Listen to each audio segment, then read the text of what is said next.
the reduced price of petrol is slim because the refinery will still buy the crude at the international market price.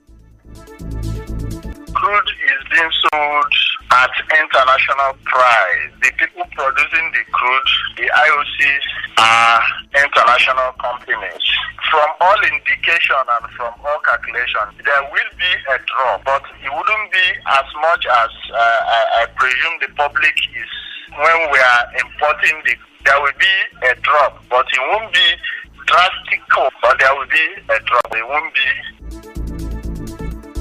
Dr. Ifeanyi spoke further on steps to take to cause a reduction in the price of petrol. If we start producing enough crude, there is the tendency that the pressure on foreign exchange to source for dollars imports now will not be there. If Naira appreciates against the dollar, it means that it may affect the cost of the PMS too, because everything we do has to do with mostly with foreign exchange, because we import virtually everything we use. That will be another angle we may have little reprieve too. At least maybe. Now, on his part, the immediate past president of Nupeng, Igwe Achese, said until the federal government equalizes the sales and cost of crude oil, the price of petrol in the country will still be determined by the exchange rate in the market. If that refinery comes up, it will still not cushion the effect of the supply and demand situation. The only way price, like I keep arguing over the years, is if the federal government comes to localize the localized cost of crude oil in the country for local production, then the price of PMS for the purpose of local consumption will come down. But if the crude oil price replace international market rate and FX change system. Well, also speaking, another stakeholder in the oil and gas sector, George Nwoke, said market forces will determine the new cost of petrol when the old Port Harcourt refinery begins production. The market forces will drive the price. The price is not going to crash immediately because we have to look at the market price around the region. If we crash the price in a way that we're not in competitive market, then the smuggling of the product will be talk of the town. Well, recall that recently the Nigerian National Petroleum Company Limited, NNPCL, confirmed the supply of crude oil for the test running of the Port Harcourt Refining Company Limited.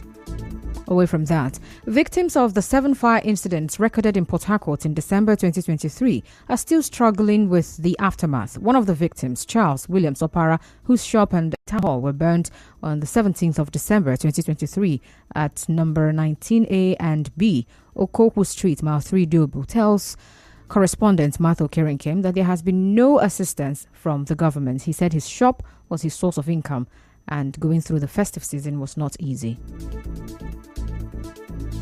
One, it has not been easy with us. Don't know where to start. The other building is where we usually hold our community and our family meeting. And this period, we are supposed to even have the Thanksgiving meeting and all of that. All was to no avail because of the fire incident. So it has been very devastating. We are pleading to government to help us to reduce the 2 buildings, whichever capacity is, or giving us subvention to also carry out the project ourselves.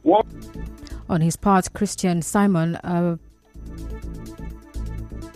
a shop owner at number 7 Ebony Road, Orazi, who was affected in the fire outbreak on 29th December 2023, recounts the loss of most of his goods. He says he was unable to travel for the festive season and he is rebuilding his life from scratch. It was a form of accident. We didn't pray for it, but the thing just come up. And as you can see now, things are very tough and everything just went down. Most of my goods got burnt. My roof was damaged. The wall got ripped off, burnt down, and I had to start now the problem. Personally, I'll be very grateful if the government can do something about it. But there has been no comment from the Rivers State government on the 7 December fires in the state capital. But the Federal Fire Service in the state said it is facing some challenges, including equipment failures and insufficient fighting trucks. Moving on, the spokesperson for the Atiku Campaign Council in Rivers State, Lelonunwi Bubasa, says the leader of the PDP in Rivers State is Governor Siminalayi Fubara. Recall that a former commissioner for housing, Gift Walu, had said the minister of the FCT, Nyesom Wike, is the leader of the PDP in the state. But speaking on Nigeria Info FM's Morning Crossfire today, Mr. Nwi Bubasa said the FCT minister has nothing to do with the leadership of the PDP in the state.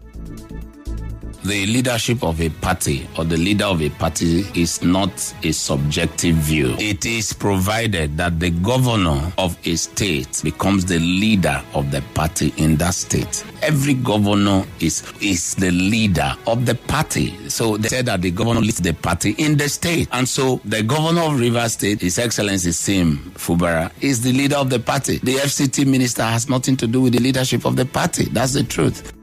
Meanwhile, a lawyer, Chetam Wala, says the resignation of Edison Ehie as a lawmaker in the Rivers State House of Assembly does not have any effect on the peace accord signed by Governor Fubara and former Governor Nyesom Wike. Mr. Wala tells our correspondents that the political crisis in the state cannot be solved by political resolutions. He said the state may plunge into anarchy if the constitutional provisions are not followed.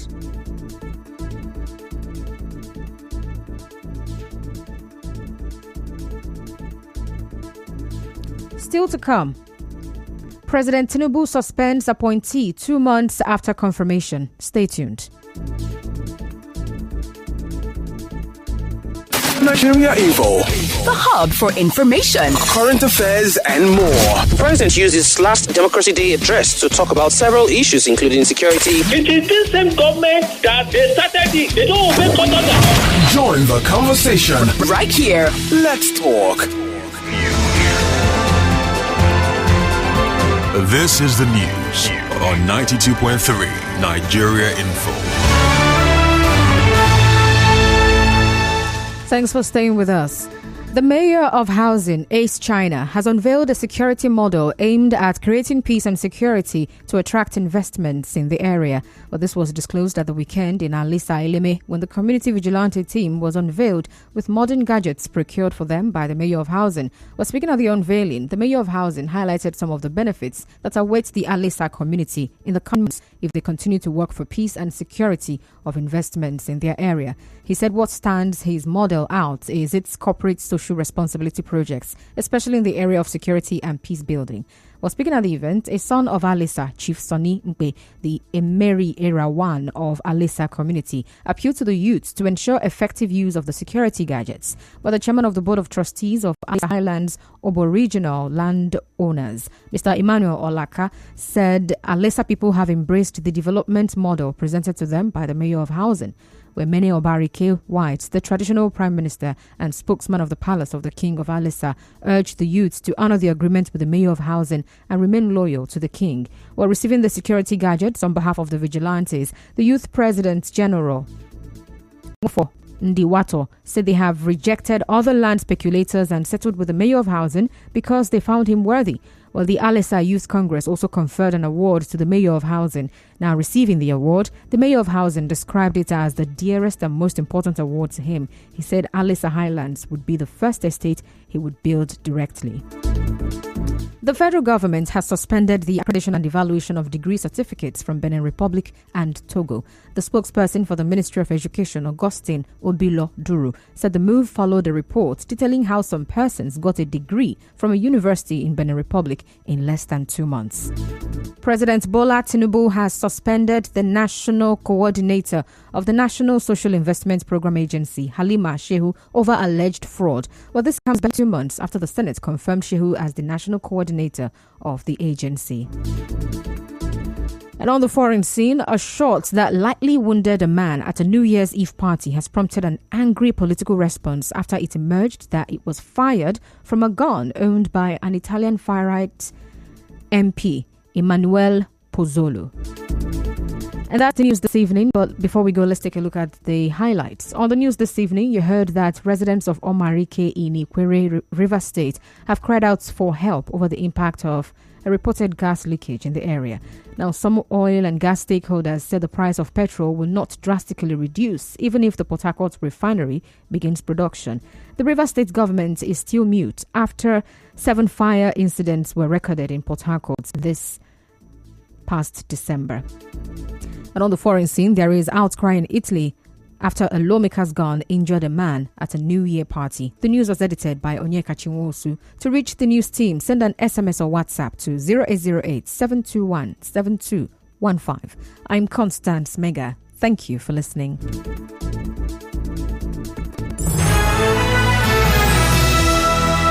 Politics, business, lifestyle, economy, social events. All of these and more make us what we are.